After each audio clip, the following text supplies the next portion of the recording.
Welcome to another episode of That's Right. I'm your host, Chris Voss.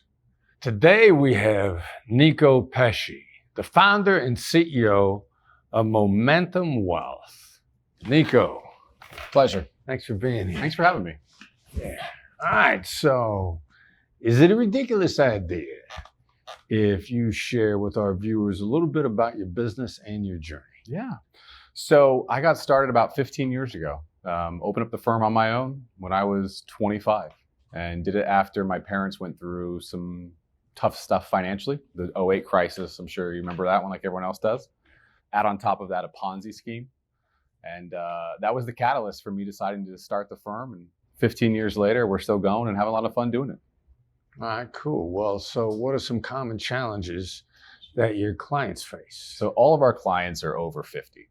And I'd say hands down the biggest challenge is helping them understand it's now okay for them to spend their money, right? They spend 20, 30, 40 years saving and not spending on frivolous things. And suddenly they get to retirement and they're supposed to be okay spending. And it's hard to change a tiger's stripes that far into the game.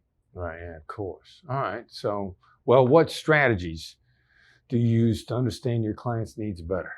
I think the biggest thing is just making sure you're asking questions. The industry is really well known for telling people what they need to know rather than actually asking them what's important to them, what do they want things to look like, what are their fears, what are their goals.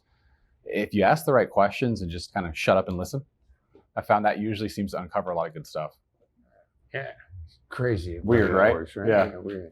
All right, so are you against sharing a time when you navigated a difficult situation for yourself or for your clients using tactical empathy? I would say probably a story that stands out the most. I had a client whose husband passed away suddenly, and he had handled the finances for their entire marriage. At this point, they had been married, I want to say 35 years. And so she was suddenly just thrown into the mix where she was in charge of everything. She had to make all the decisions. She had to understand everything. And she had another firm that she was also working with. And basically just giving her the space, you know, the time to come to grips with things. This was 2 years ago. And we meet once a quarter. And what I found is just actually allowing her time to process things rather than just jumping in and saying, hey, here's what we should do. And you should change this. And here's that. And we're going to be okay here. Giving them the space, you know, to come to their conclusions on their own, but also figure things out on their own. And it's a slow journey sometimes, but it's crucial because it has to be their decision. It has to be her, you know, she's got to believe in what she's doing. I can't just tell her, hey, you're going to do this, and this, and you're going to be okay. She has to figure that out for herself. So putting yourself in their shoes, I think it's one of the things the industry misses, unfortunately. But if you do it, it works. All right, so that's right, is what people say when they feel heard and understood, when they believe what you just said is the complete truth, when they bond with you. Can you share a particular moment where you got a that's right in your business or your personal life so the viewers can help get a better feel for how it works? So this story is fresh off the press. This was literally last week. This was one of my last appointments for last week before the holiday weekend.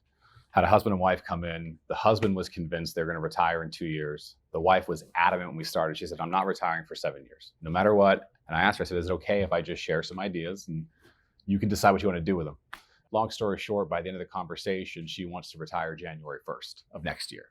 Right. And so it's just helping her navigate that and see where things are going and see that there's actually a path. But it's funny how sometimes people get stuck in their own ways and they get stuck with these preconceived notions of what they can or can't do. And sometimes just stepping back and saying, hey, here's the whole layout.